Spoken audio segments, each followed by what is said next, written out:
السلام عليكم ورحمة الله تعالى وبركاته.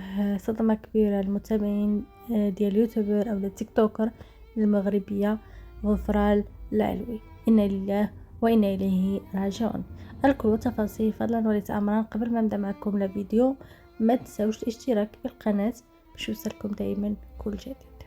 وفاة اليوتيوبر أو التيك توكر غفران العلوي كانت صدمة كبيرة للمتابعين ديالها سواء في الانستغرام أو لا في التيك توك.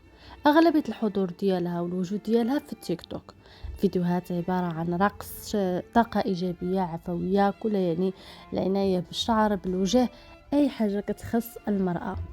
فاليوم أولى بالأحرى هرجمها صدمة الوالدين ديالها اللي غادا تكون أكبر صدمة على الحياة ديالهم.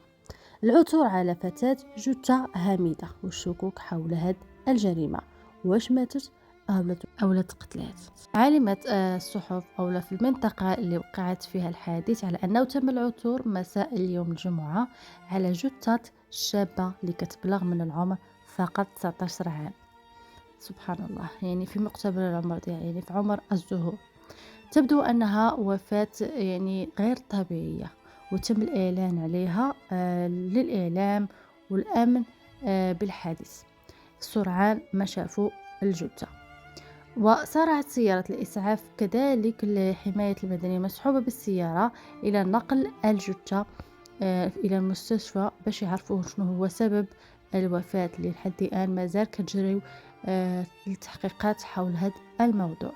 وأكد المدير الجهوي للصحة في ديك المنطقة على أن الجثة الهالكة ديال غفران العلوي تحمل آثار العنف. يعني أغلبية لحد الآن كلهم كيتفقوا على أنها وفاة بسكتة قلبية من بعد ما تعرضت لصدمة أو لتعنيف، لكن لحد الآن مازال الشهاده اللي غادي يديروا التشريح ديال الجثه غادي يعرفوا شنو السبب. يعني باقي لحد الان ما خرج شنو من عند الاطباء سبب الوفاه ديالها.